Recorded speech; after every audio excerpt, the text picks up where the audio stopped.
this webinar is going to share some data, but it's as much a call to action to suggest strategies that you can use and need to use in every day to keep you ahead of the competition and to perform and meet your obligation to your clients. And so we're really going to share both data, but we also want to give you a sense of what can be coming down the pike this year, and much of which is impossible for us to predict or anybody to predict because we have a very volatile political climate right now. We have last year we experienced several black swan events, storms, wildfires, all of this. And in order for a good professional manager to keep up, they need to have the systems in place, the tools in place that they need to do so that they can weather those storms that are certain to come and are unpredictable. So we have a great group of experts here, and we're going to share some of these strategies with you. And we'll start with Tim Woodward, who I regard as the premier data scientist in our industry. So Tim, I think this is your cue up here. Yeah, thank you. Thanks for the nice intro there, Scott. Yeah, this is definitely, I guess this takes us into our first key thing and what Scott and I think this is our third or fourth year of doing a data update like this. And it's fun to look back. It's fun to see where we're at, especially when it's a good year. But the decision number one, or the first point we want to make here is really talking about looking at your data. It's, everything from rates. I can remember times of people saying, oh yeah, we just set our rates based on what we feel like we can get next year. And, everything you do now, there's data for everything. That's a focus in the world. I mean, if it's not AI, it's data. Those things are things that everybody's clamoring for. And there's good ways to do all of it. There's bad ways to do all of it. So it's important to look at your data, know your metrics like, lead time, your pacing, ADR, things like that. And we're going to hit a few of those. You want to look at your past bookings. You want to look outside of that, though. You want to look at your market, what your market's doing, know what's going on in the daily activity of your market, know what your competitors are doing. I mean, maybe not specifically, you may track that, but knowing, you may be booking really great and your occupancy may be great. And then you look that you're ahead of everybody else in occupancy, but you're half the rate of everybody else in average daily rate. That's not good for your bottom line. So it's knowing all the stats, tracking those, and using that data. And there are a lot of sources to get that data. I think one we always like to call out, Scott, is that you want to look at professional data, like professionally managed data, that sources that what happened to the reservations. A lot of times there's different data reports you see that are based off simply OTAs, and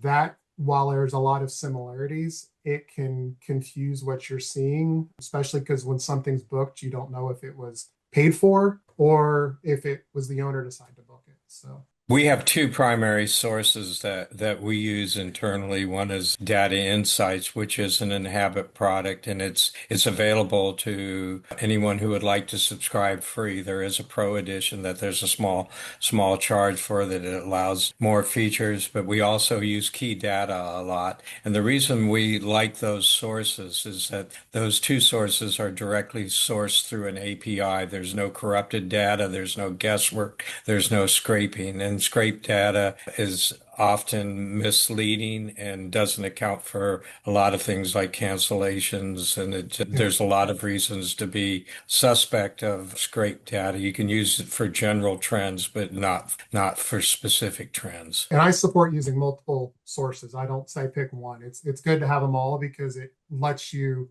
evaluate. You may have different segments of your inventory that works better. It may work different in different markets. It's just a nice view, or it gives you confirmation of what you're seeing. So with the focus on data, let's talk a little bit about 2025.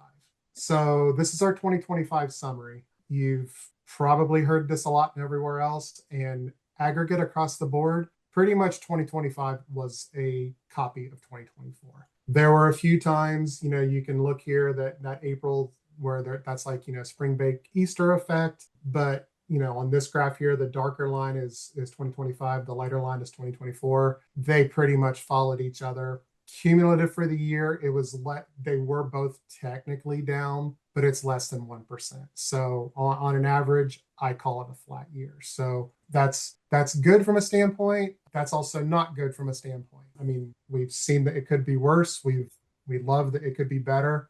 I think it's important to note that this is aggregate. So it's all of the US together. There are people probably on this webinar that are going, boy, I wish my numbers were flat. They were way worse. And there's other people probably going, boy, I killed it, and a lot of that gets into what we're talking about with these 6 points is doing the things you need to do to be different. If you just show up and try to do what you did last year, you're lucky if you get the same results. You're more than likely going to get passed. So it's finding those other things you can do, finding these other tips that we're talking about to really dive into that lets you kind of go to the next step. So we did want to kind of break that down a little bit regional because, unfortunately, we can't go through every single person's market on the call, but you have ways to go look at that. But we kind of wanted to break it out a little bit regional here, just so you can see some areas that maybe did better. Like, I mean, the Southeast, which is predominantly the largest in vacation rentals, it actually was pretty standard in occupancy, but it's a little down in rates. You can see some areas like, Hawaii had a little bit. They were down this year in occupancy and rates. We'll see some different twists on these numbers later. I mean, this is just an idea of a representation here that you can kind of see different markets respond a little bit differently. And that's where, when we emphasize knowing your market and knowing what you have going on, it's very important from that factor, because if you don't, you end up, making a decision off of something that you should not have decided to go that way. Tim, going back to the previous slide too, we encourage people to check their stats and make their adjustments on a weekly basis. I would even take it a little further. I think you should be looking at this every day of the week and making your adjustments. That's what the companies, the best performing companies, are doing, is they're vigilant about it on a daily basis. And if you have the luxury of having someone specific assigned to watching those trends and making those recommendations, they need to be doing that on a daily basis. Yeah, that's whether you have a revenue manager or you have a company, like Jason's team, that somebody that helps do that for you and watch that. And when we talk about that, that's one thing I always like to drop too, is revenue management isn't just, I have automated pricing. So the price changed, so it'll change the prices. I don't have to watch it every day. There are things in that you don't catch. And there's so much more to revenue management beyond just automated pricing. And that's a huge difference to understand when you're doing this. You truly have to do revenue management. That's looking at your inventory top to bottom, knowing what's going on with almost every unit, knowing what's going on every day. At times a year, you have to keep track of that. So. Yeah, and I'll add 2 points to that too, Scott. I don't mean to interrupt you, but like, as we see in these different seasons, that the traveler behavior is changing so much that we really do need to watch things daily. And then my second piece to encourage the group is, as far as getting top performance, is making sure that your marketing team and your revenue management team are communicating, at least having a weekly meeting to see how we are modifying rates or strategically adjusting rates outside of just dynamic pricing, so that we can kind of talk about it to our customer base and our owner base. This slide here, I would not use to make many decisions from, because this is just a synopsis, really. When you're talking about regions and you're talking about the Southeast, that's why I'm encouraging you to look at like Data Insights or one of the other trend reporters, because you really need to be centric to your own market. And even within your state, and particularly, like Florida being a good example, there's dozens of markets and they all perform differently and trend differently. You start wide and narrow down to as narrow as you can. Sometimes you may get down to the city if you have different cities. What Robin was saying about, kind of knowing in the market, we didn't want to put a lot specific World Cup discussion in this, but I think World Cup, even if you're saying, well, World Cup's not coming near me, that even close, there's opportunities. The fact that you're in the US is an opportunity. But I think there are always those unknown events that a pricing tool may not pick up on, or something else may not pick on. If you're in tune with that market, that's where we talk about really knowing what's going on so that you can anticipate that. Hopefully with World Cup, you were out ahead of it. Maybe you're not in a city, but watching what happens with that will let you learn from them for other events. There's concerts. My kids were just buying concert tickets today for a show. So there are demands of concerts going on. and that drives that. And So let's using take that. a look at that data, Tim, and like what it's telling us about like true performances. In the next one here, then. Sorry, I didn't catch that. All right, so this is kind of going in, and Jason's going to run us a little bit here, and I'll jump in on some of the data. But Yeah, sure. Hey, everybody. So it's fun. I've had a lot of good time in the Q&A answering questions as we're talking here, and it kind of leads right into this. Some quick background. I mean, I've either been a customer of the pricing tools in the industry, or I've worked for those companies. So I have a really good, unique perspective of how they all work and what I've seen using those tools from even both sides of the fence. The communication has been over the past years, especially post-COVID. It's like just get what you can get. I mean, as we know, this has been said 100 times. In 2021, banner year, beautiful, but 2022 and 2023, it just keeps going down and down and down. You're like, okay, when's it going to end? And it got to where that first bullet point there, just like, hey, just fill the calendar. The markets were saturated. Tons of new operators are now getting into the space. And now it's like, well, I would be happy with, and my owners are fully happy with just having something rather than nothing, getting a full calendar. That's no longer the case. What we've seen, and we'll get here in these few slides here in a bit, we're going to see the leveling out. And yes, we do see here the 1, 2, 3, 4 bedrooms. They've gone down a bit, but less drastic than the years prior. And what's crazy, over the past 2 or 3 weeks, I've been on the road and I've gotten to have conversations one-on-one with every type of property manager, from professional host to, property managers that are, managing thousands of homes. And the overall theme here is that, man, it's so crazy. My large luxury homes are the ones that are being booked, and they're booking better than our more budget friendly homes. So there's been some shifts. We've seen the down, but now look, it's stabled out last year. And now, as we'll see with the slides coming forward, that it's starting to have slight upticks. We're not talking about 2021 upticks, but very slow, steady, a little more predictable. And we don't feel like we have to completely react and just drop price last minute anymore. So excited to go over a little bit more of that in detail. Yeah, I think you kind of made the comment. I think when we were talking yesterday about this, you used the word the market normalizing. And we've got 2 years now of we've had the same occupancy and the same ADR. I don't know what other proof somebody needs to understand that the market has normalized. Now it's time, if you're going to make a difference, you've got to find those things. It's inventory is kind of leveled out. The people that jumped in, I still can't get through a meeting without talking about COVID, even though I try. I know we can't help ourselves. Listen, it turned our industry upside down. It's like it's still very fresh. But we're now talking about, after COVID, at least we're not referencing, well, this is post-COVID. This is post-COVID. In the rooms that I've been in these past few weeks. Now, I got to go to Miami for IMN. I was on a panel there, a huge room, and got to take kind of temperature check of everybody of who has joined our industry post-COVID. It was half the room. Oh, yeah. And even for those in this room here virtually, kudos to you guys, because it was not, a lot of people didn't make it. They felt like this is not what I was sold on. This is not what I thought it was going to be. But for those who are still here, you were in it for the long haul, and you've really learned that, hey, we're still doing, even with all the downturns each year, we're doing better than 2019. And actually now it's cool that we're leveling out.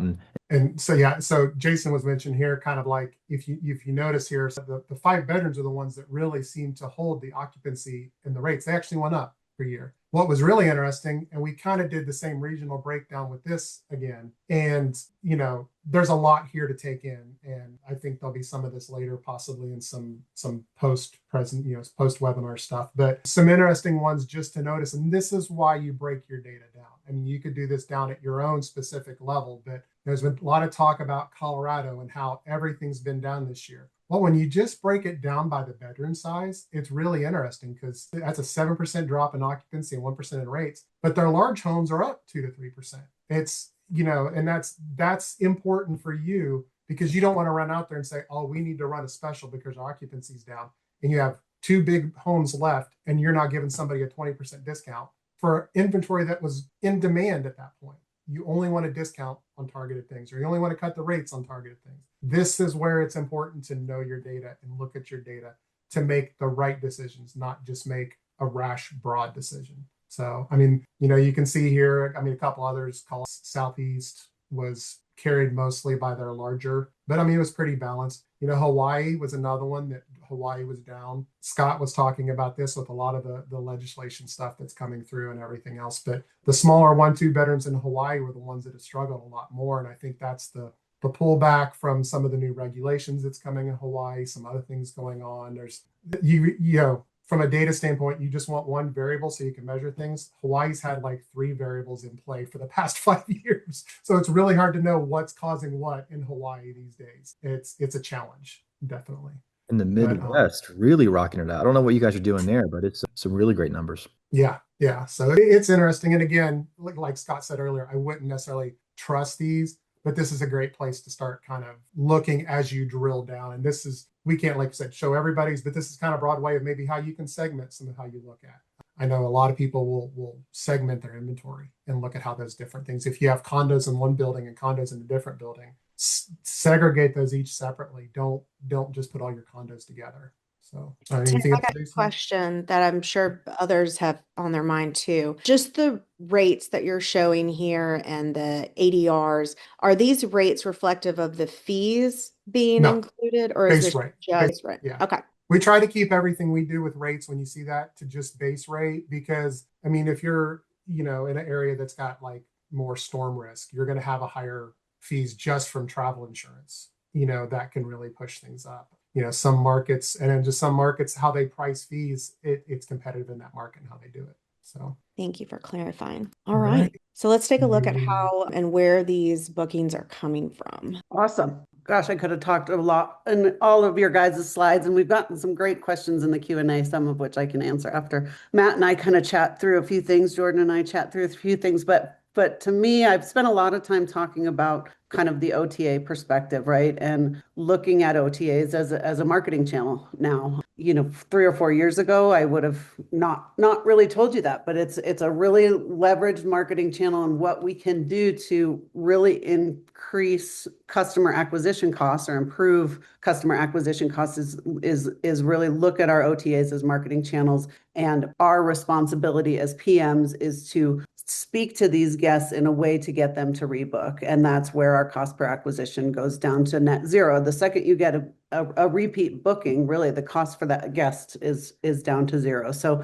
the things that we can do are what I like to really build an AI chat prompt specifically for my OTA guests when I can communicate with them. I encourage in-house marketing material about booking direct and upsells that they can do while they're in the house, because these guests, they don't really know the whole experience that they can get. OTAs are not, even though they tell us they are, they're not capable really of selling an entire experience, whether it's a grocery delivery or a massage or a private chef or a curated party, for example. So making sure that when these guests are in unit, or if you can potentially communicate them pre-check-in, letting them know the experiences as a local, the ability to book direct, what they can do to build on their reservation and build an experience when they're in market. So again, it's not about competing. The more distribution, the better. It's a wider net. Even if you're really not seeing activity, as long as there's not like a per unit cost for that channel, I would be distributing wherever, you think you can get some traction. And I think really this OTA kind of can balance out your occupancy. But then again, it's our job to get in front of that guest, make sure we have a marketing cadence and different automations going out to them post checkout to encourage them to rebook. I don't think we do as good of a job as we can to put those OTA guests post checkout into a drip campaign to make sure that they know who they stayed with, they remember your brand's name, they know other opportunities that they may not have capitalized on when they were in market because they sort of booked it blindly. They booked the home, not the experience. So letting them know that you as a PM are capable of really sharing your market with them, sharing a different experience, opportunities of what they could do that they might have missed out on not booking direct. So Robin, I just want to make sure that a PMC should look at this and feel that they're not actually needing to compete with the traffic from the OTAs. But really what they want to look at an OTA is that first initial brand new guest that they already haven't created a relationship with. And then where you miss on an OTA booking would be potential upselling, additional revenue opportunities. Like, so when you were mentioning about experiences and massages and things like that, an OTA might be providing those as an option for them on an upsell, but then the PMC misses it completely. So I just wanted to make sure that we honed in on looking at like revenue for 2026 and like what could be lost with just primarily a focus on an OTA. Yeah, I think OTAs really can't sell the massage experiences. They are trying to, but they really can't. Like no one can do anything in the unit unless you're the person that owns the cleaning of it, which our local PMs own the cleaning. So OTAs can say they can sell all this stuff, but they're really not going to be able to coordinate that unless they're within your software and have the capabilities to add those things to the folio. So I do want to like look over at Tim's data. You can see that OTAs, like the stays, are still healthy at 46%, but the revenue that a direct booking drives, and that's ancillary revenue, that's upsells, but also typically the direct booker will book a higher value unit because they have the ability to shop within all of your inventory and see like the high, low, medium, different styles of homes or different rankings of homes, if you will, and they build trust through that shopping process with you. They know that you've got the blogs about the dog-friendly beach and all of this stuff, so they feel more comfortable booking a higher value unit. So the revenue is typically better with direct, and then again, if that guest rebooks, boom, that's zero cost per guest acquisition there. So it's really important to put energy into your direct booking strategy. And again, going back to pulling revenue management closer to your marketing teams, that's where you can get marketing messaging out really quickly based on what you're doing from a pricing strategy. And again, the more communication, the better. I mean, I don't want you sending 15 marketing emails to your entire guest list, but segmentation, again, my OTA guests are one pod, my first time direct booking guests are another pod, and then my repeat guests I should be speaking to entirely differently because those people know me and I really have the opportunity to upsell the unit type. I have the opportunity to sell them ancillary revenue, amenities, and things like that. So I really want to look at those three, customer profiles and design marketing materials around those three groups. I was just going to add that I think the most important principle to learn is when you're using an OTA that often, and I think everyone knows who I'm talking about, they don't share the guest information. So in terms of that, you need to have a strategy to collect that guest information to encourage those guests to book directly in the future, whether it's leaving material in the house. There's lots of studies, but just to get the message out, book direct, it's going to cost you less. And from the property manager side, you're going to make more off of the booking and build the lifetime value of that guest. 100%. And someone asked in the Q&A earlier, like, why are we seeing such a trend for larger size homes? And my answer to that, I don't know if everyone can see my answers when I do that, but my answer to that is that the traveler is understanding vacation rentals better, and they're understanding they can travel in groups and share rooms and put two families into a 5-bedroom home and cook together and have birthday parties. So that's where I see that trend going is the, not only our booking window shrinking, but people are planning things together because they understand that being in a home is A, more cost effective for their vacation versus staying in a hotel. And two, it's a lot more fun. So larger will typically imply more planning. The smaller, and we've got something come up here in a second that will show some of that, but the smaller homes, that's more the impulsive, the shorter stays, like, hey, let's go to the beach for the weekend. Yeah. Money's a little tight, a little crazy. I'm not doing it.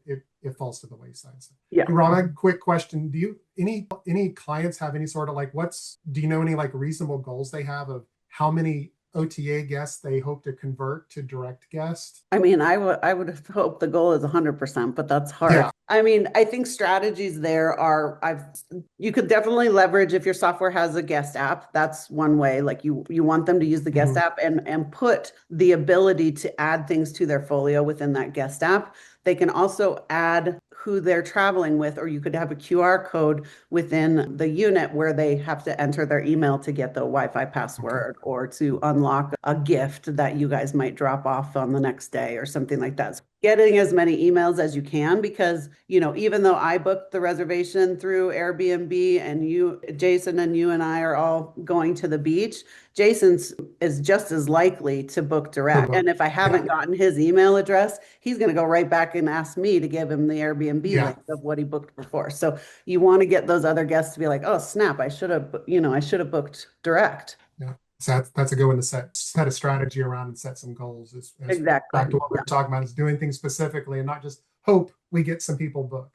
Yeah, and improving, I think the where we can really level up this year is improving our style of communication and segmentation towards specific guests. So, I could go on and on and on about this, but you've also got your luxury guests, you've got your pet friendly guests, you got your family guests. You really want to talk to those people and send them inventory that's appropriate for them. If I've stayed with you in a 5-bedroom house for the last 2 years and you send me a condo on the sound side, I'm just going to be like, what? You don't know me at all. And I'm really loyal to you. So really breaking that stuff down, and all the data is within your software. It's easy to do, and you can build different AI prompts to help you segment your guests. So with AI, it's changed everything about how we do marketing alongside revenue management. And that is a great transition right into this point. So you're perfect. So this is one I'm excited for this part because there's a lot of cool stuff in this. But this is where I'm going to let Jason elaborate, because he was more passionate than me on this, and I'm pretty passionate about it. So fire away, Jason. Never would I have thought that I'd be so passionate about data and revenue. Come over to the dark side. Be one of us. That's right. Hey, I'm here, baby. I'm not leaving.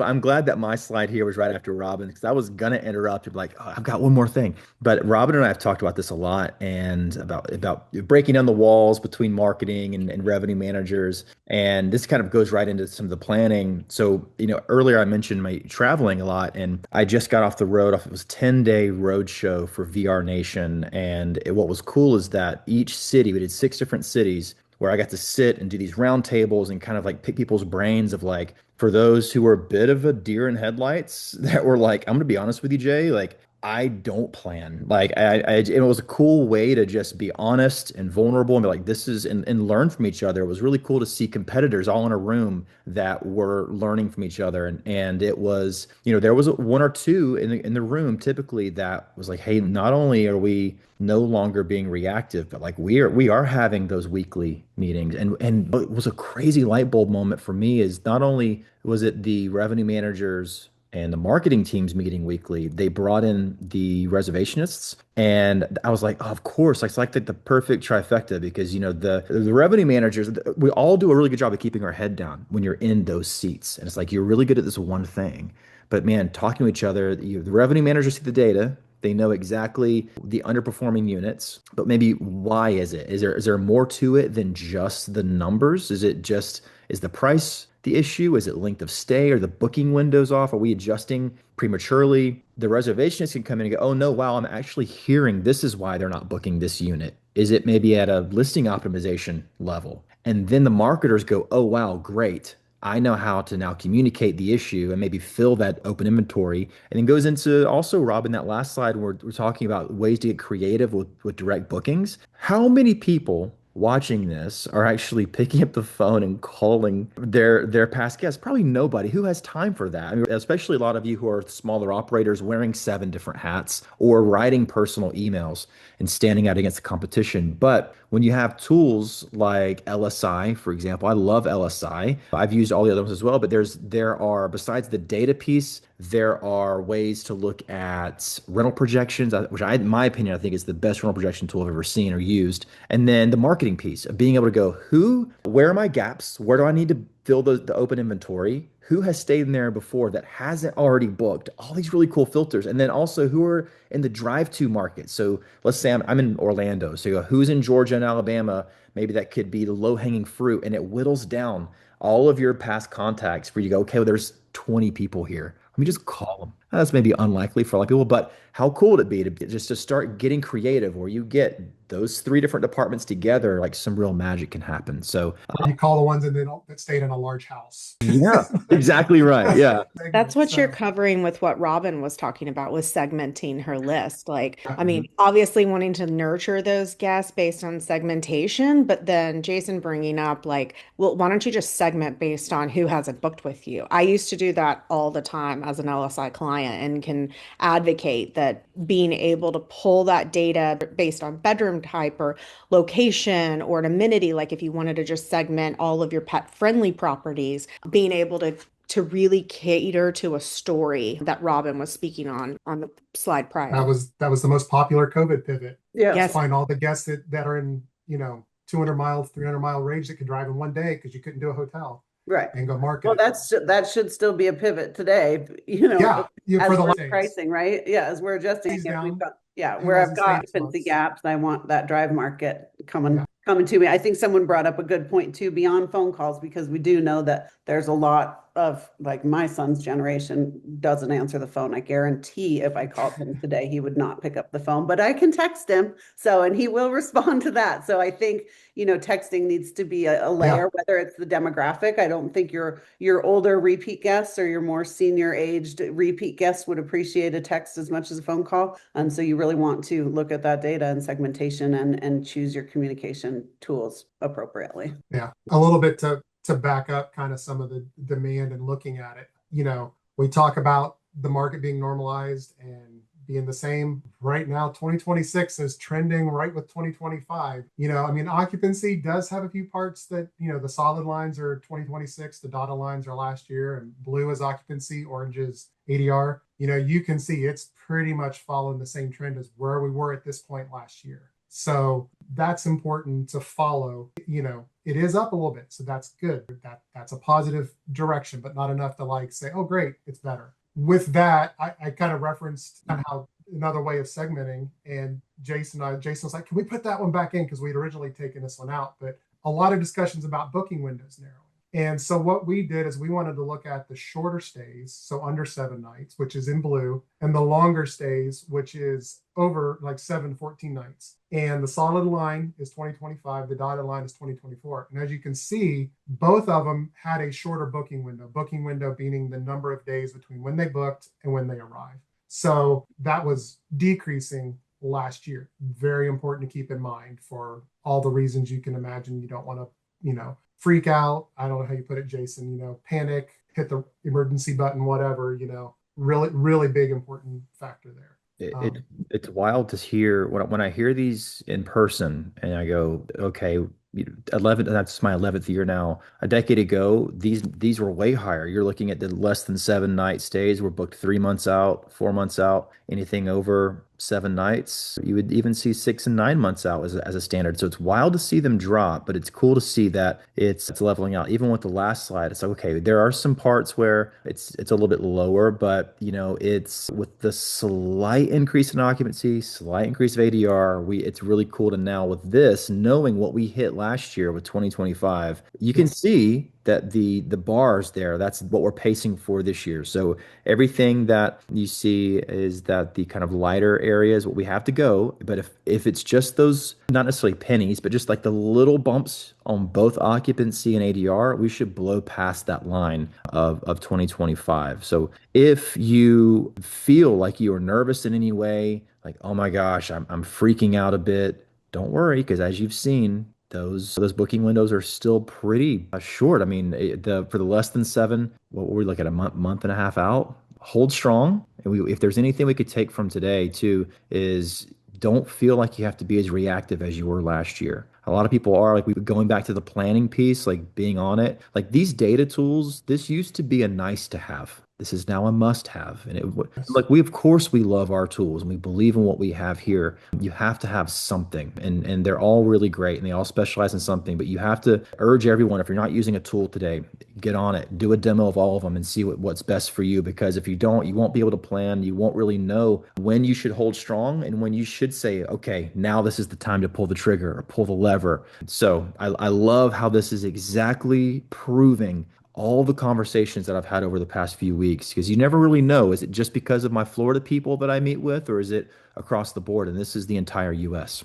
Opportunities there. And so if you're doing all that right and you're killing it, then you have the challenge of, well, how do we scale and not have everything go complete crazy? Because you can run into trouble that way. So yeah, so you can plan early, and that only matters though if your business can respond to it. So Robin and Matt are going to cover just like being able to scale your revenue without scaling your chaos. So, Right. Yeah, it's not a year of chaos, everybody. It's a year of planning ahead. We've got all these new tools and systems. Again, AI should be changing your workflow and your systems across all your departments, whether it's business development, marketing, revenue management, et cetera. I think my takeaway with this is really honing in. So we talked a lot about the guest profile and marketing segmentation. This also goes to unit acquisition. And we talked earlier about the value of a direct booking. We talked about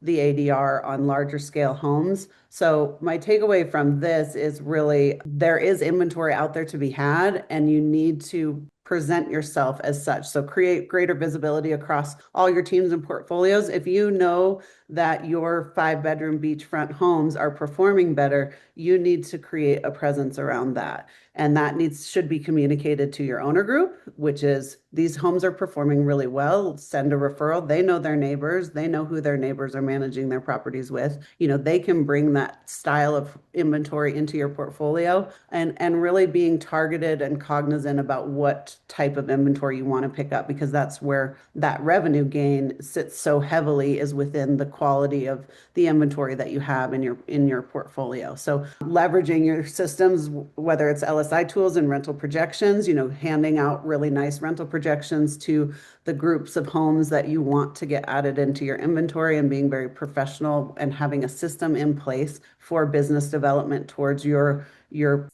most desirable inventory. Just creating those systems, not just like throwing spaghetti at the wall and going after owner acquisition and adding all of these weird property owners to your owner acquisition strategy. You want to be very strategic and, again, have a system in place. Matt, did you have anything to add here? Yeah, I can jump into this part too. So when you think about scaling revenue at KS, we've talked a lot about guest acquisition. And we've talked a lot about homeowner acquisition. Those are obviously two big pieces of scaling revenue this year. A large part of scaling your revenue is protecting it, is keeping your bottom line where you want it to be or improving it. So when I think about preventing bottlenecks, when I think about putting in processes to help improve what's going on, I think about your reservation team and I think about your accounting team. I work with mostly on the back end in the vacation rental space. So I'm meeting with the accountants, I'm meeting with the reservation teams, I'm meeting with the people that are keeping the business afloat without the flashy ways of marketing, right? And a lot of times where people are sinking and swimming is when they're doing manual tasks that can be automated with AI. A lot of accounting teams today, I think, really need to take a look at their software and talk with their integrated providers to help find out what they're doing manually that they shouldn't be. I still talk to users on the same software every day where their counterparts have been using the same software and automating things like bank reconciliation for half a decade, and they're not doing it yet. We just lost the screen, but Yeah, I don't know what happened. I'm sorry. it's okay. There it is. AI. Go back. Chaos. Yeah. Can you go back one, Tim? Yeah, Back up. if it'll go back. Hey, if it'll go back. Okay. There it is. And then on the front end, revenue like kind of hit point, right? That a lot of people don't talk about is fraud loss. This is a heat map of every fraud chargeback we saw last year. You can see in the red where it's really, really prevalent, but when you really look across it, it's pretty much every single vacational market there's a bubble where people are getting fraud chargebacks. And these are usually targeted fraud rings that are actually going after you because they know you're a small to medium-sized business. They know that you don't have a front desk. They know that check-ins with vacation rentals are virtual, right? So they can take advantage and use your unit to get in and out and do things like that. And to a business, a fraud loss, as a management company, roughly what I think the average management commissions this day and age is 21%. When you lose a fraud chargeback, you're losing 100%. And then you're stuck in a scenario. Do I eat the cost of 5 bookings off my profit margin, or do I go back to my homeowner and have that uncomfortable conversation and bring that money back? And so I think this year it's important for everybody to make a strategy and focus on how to prevent this. There's a lot of tools out there. There's AI guest screening tools out there. We even have some tools that offer reimbursement on fraud losses that can really help protect your revenue and kind of ease this chaos a little bit. A simple thing like a guest verification tool can make your reservation team a lot more optimal. Instead of having them focus on vetting every single guest, you can use AI to scale down and just focus on the ones that happen to seem like problems based on the data. And we can all help you do that with your software. Yeah, I think I think another piece or another thing we look at this year to calm the chaos is owner communication and letting owners know that you have fraud protection in place and mobile wallets. When you're talking about Limbrook and Streamline, mobile wallets have become a game changer for us right now. So really communicating that stuff and being in front of owner communication is also a good way that I think owner churn is naturally very chaotic. And so just making sure that we're communicating and being so much more proactive with our owner group, asking them for referrals, telling them what we're doing from a dynamic pricing, revenue management standpoint, marketing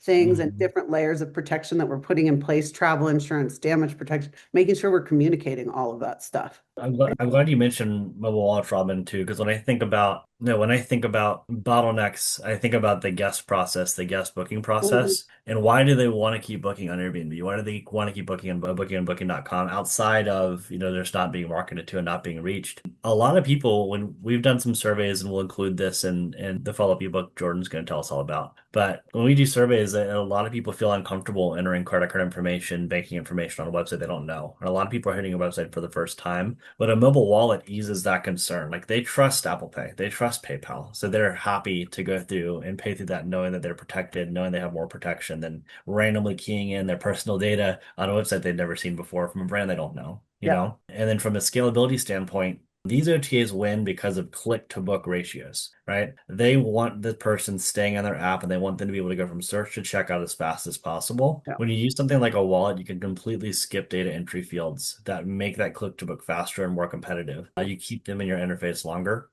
So you kind of have that win-win of more trust, more security. And then when it comes to fraud, we're looking at on this map here, all of those things require a scan of your face. They require you to do a 2FA. So it's really, really hard for somebody to use stolen data to book with you if they're going through a mobile wallet. These are really powerful tools. Right now, we're seeing it trend to be over 50% of all transactions in the US for all e-commerce. And we're working on scaling mobile wallets out on every website brand we can partner with to help us in this vacational industry stay in line with that. Yeah, I was thinking like the days of purses are almost over. I haven't even held my physical credit card in my hand for weeks. I just use my phone because I have to use my face to unlock it, and no one can take my card. Otherwise, yeah. So it's a super good point. I really didn't think that the traction a couple years ago with mobile wallets would play super well into our industry, but with the PayPal financing and the security feature of it, people absolutely are booking even super high-end rentals on mobile wallets. So I'm super happy to see it. It looks great on the website. Our mobile gain and mobile conversion rates are just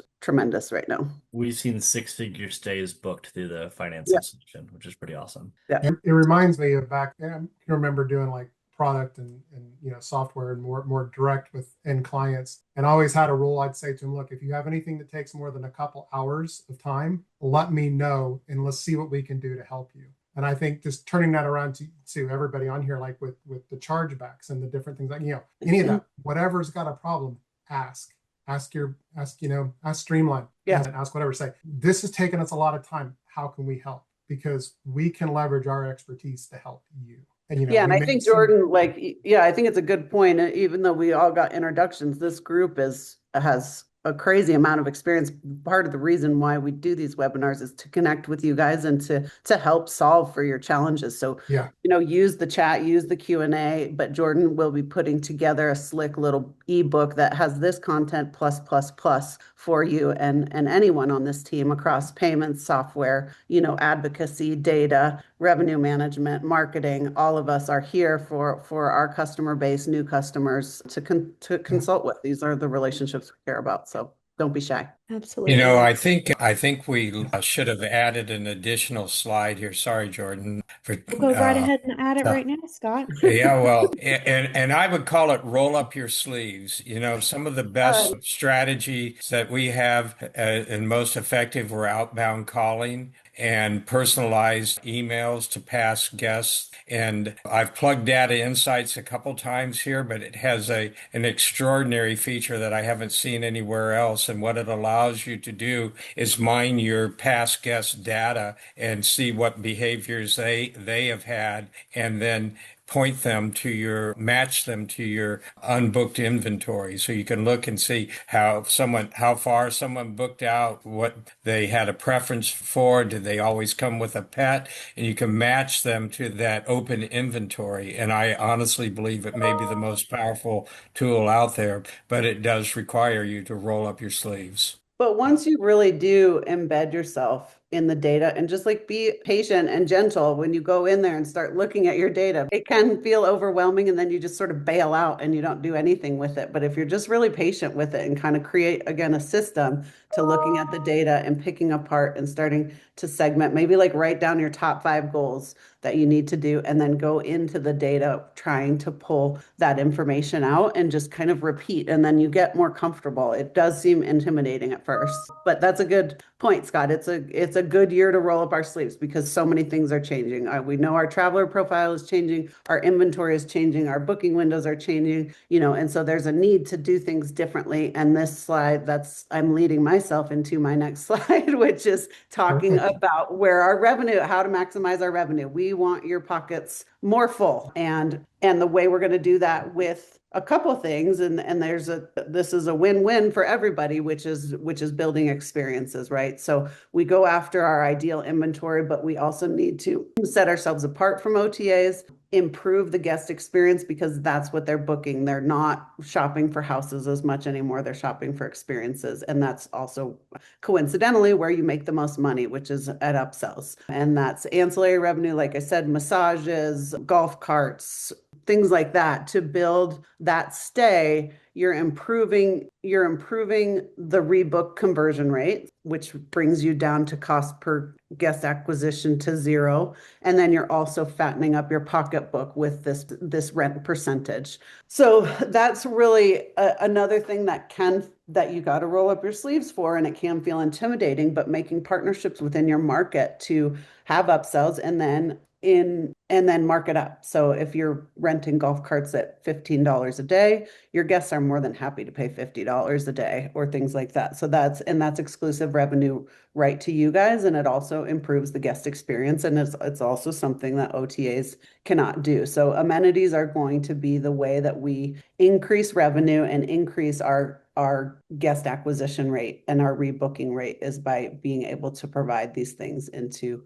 our units. It sets us apart from hotel stays, it sets us apart from OTA stays, and it improves like the rebooking rate. And Scott knows this. I mean, Scott kind of started this years ago in the Outer Banks, and he crushed it. And that also goes for other opportunities for revenue, even though they are commissionable, or some aren't, or offer mid-stay cleans. I think that's really important, especially for our 7-night min guests. I mean, I would happily pay for 2 mid-stay cleans if I'm staying in a house with a bunch of kids for a whole week, and early check-in and late checkout, and charging for those. That builds trust too with the guest. It's also kind of a lever you could pull if the guest isn't having a great experience. So let's say something happened, the air conditioner broke or fridge broke, offering a late checkout to that guest at no cost is that those are levers we can pull that sometimes we don't always think about. Matt, did you have anything more to add to this? I was going to say too, like the amenities are what make you stand out more than anything else, like from these OTAs. I'll tell this story 1,000 times. My family has always been big Walking Dead fans from day one.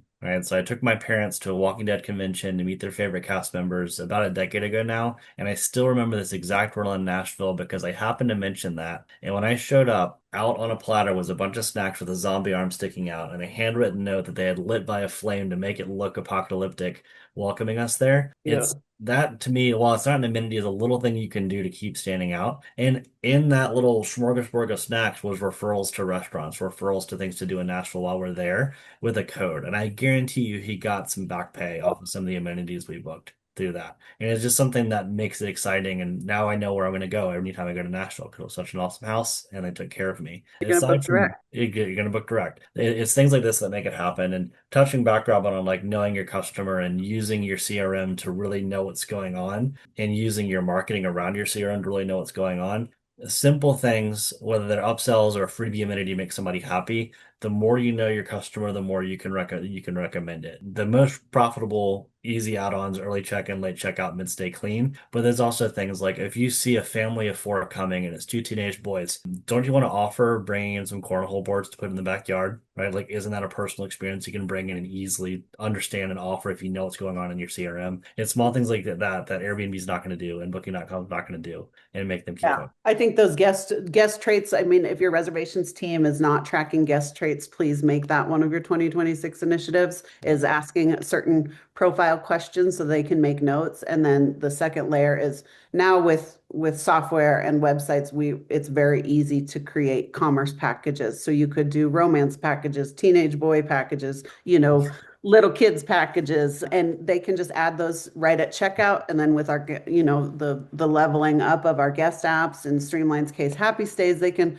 once they book, they can add things to their folio right from that app. They can add the people that they're traveling with to that app. So now you've got more marketing, a longer marketing arm beyond that. So I think the data input, and then while Matt was talking about, guest traits, you could even use AI. Let's say you export all your past guests, you could use AI to pull out those guest traits and come up with ideas of maybe something in unit. Like if you have all your guests in common, all your luxury guests came with dogs or something, having different things that you could put in unit that are kind of easy for you to deliver on, but really level up that guest trust experience and joy that Matt got from the burnt arm in his unit. Important to listen to your guests. Yeah. They're telling you stuff even if they don't tell you stuff. Yeah. Matt's was a passive comment that they listened and made a huge experience out of nothing. Yeah. So, and it worked. So. And he'll go back. But yeah, that's, I mean, Tim, do you want to talk about the breakdown of total rent? I mean, I can a little bit. I mean, it's always the trick. And I mean, if you're doing extra services, you've got all the reasons right here that they just said why you should do it. But it's always a, misunderstanding of, oh, well, property managers just make all their money off commission and that's it. And the point of this was to say, no, you make just as much money off the fees as you do the commission. So it's really important to think about that. Not only when there's still a limit of what a guest will pay, but they might pay for something extra that they're adding on. But when you're raising rates, if you think the market this house could make another $200 in what you list on the website, do you want to stick $200 on the rent, which you only get about 20% of what the owner gets, the other 80%, or do you put $200 into some of your fees and your other services? Or the right answer is probably a mix of both. You might up your admin fees and something else, and you'll up the rent. But whatever you put in that, and Scott has a great way of calling it like non-shared revenue and retained revenue. Yeah, I say exclusive revenue is, yeah. But that's really important as part of your pricing strategy to keep in mind and understand you have two methods. And Scott, you said what, 50? You really should target about 50% mix of each. Like 50% of your revenue comes from commission off the rent, and the other 50% is fees at the end of the day. Yeah. That's, if you have a 20% commission, every dollar you get through ancillary revenue is worth $5 that you get through commission because it's retained non-shared revenue with the owners. And I would highlight too, like if for those of you on this webinar that, maybe host and using more like host style property management software and are looking to grow into taking something like this, if your management software isn't talking about this, it's not that they don't know it, it's that they do. And a portion of this is going to the management software, right? Like a large portion around these upsells and around these add-ons, a big chunk of it comes from things like travel insurance sales and damage waiver commission kickbacks. A large portion of commission comes from those things. So if you are still doing security deposits, your conversions decreased compared to everyone else, and damage waivers, you're missing a revenue opportunity there. If your software is saying they're doing this for you, you guys are at a point, if you're on this webinar, you've gone to a point where you don't need that anymore, and you can move to another software that is going to allow you to sell those things yourself and earn the kickbacks yourself. And there's a lot of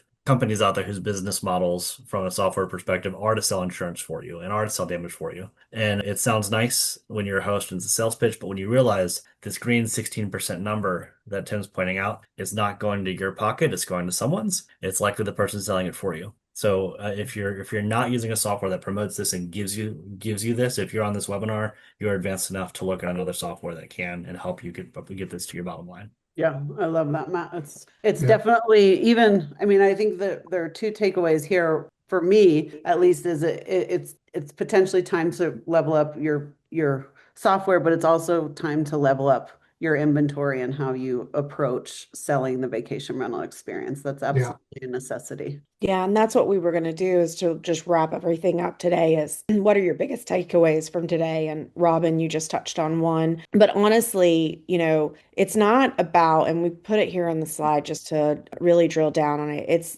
This isn't about perfection. It's about direction. It's also, when Scott was saying at times you need to roll up your sleeves, or Robin said you just need to be patient with the data. Like, trying to achieve everything that we've covered and being the perfect property manager is not really the goal here. It's just to have a great strategy, a clear direction, what your next steps will be. So we just encourage you to kind of look at, what are the processes that we've talked about today that you are doing, and just make sure that you are pressure testing those to ensure that you have all of those at their peak performance. And then what parts are you missing, and where can I fill in my gaps here? So if any of our presenters have like one of their big takeaways, I know Robin and Matt have kind of provide that, but like Scott or Tim or Jason or anyone, if you've got a big takeaway from today, if we just gave a lot of information and maybe one solid thing that you'd like somebody to walk away with. Yeah, from my side, from the revenue management perspective, one takeaway: shift your focus away from the occupancy mindset and switch it to an ADR. So don't ask yourself anymore, how booked are we? It's, well, how much revenue are we? How profitable are we per night? So that ADR, nightly focus, versus just, is the calendar filled? Better communication between your team internally. Get creative. Bring your different departments together weekly more often, and don't be afraid to get creative to attack that low-hanging fruit for those repeat business and direct bookings. You want me to go next? I kind of already gave takeaways. Yeah, I think Jason really just kind of I'm a little yappy. Yeah. packaged it all together. Yeah. My takeaway is that there's no single solution for this, and that you really have to have a great both marketing mix and an outreach mix to past guests and potential new guests. That's great. Yeah. Well, That's I good. Don't be afraid appreciate. to ask. Yeah, don't be afraid to Ask ask. for help, not just Ask with here, but ask Streamline, ask Blueton, ask RevMax, ask Glenbrook, ask Rental Guardian. Ask. Worst you'll don't get is let a us no. overwhelm you. This is all doable. Well, I just want to thank everybody, all of our presenters, everyone who stayed on for us. It's been wonderful, and I appreciate everything between the data and the tips that you guys have provided today. It's been incredible. Thank you That's all. a good chunk that Thank hung you in all. there, 6 minutes past the hour. So this was a good time. I hope everybody has a great week, and thanks for being here.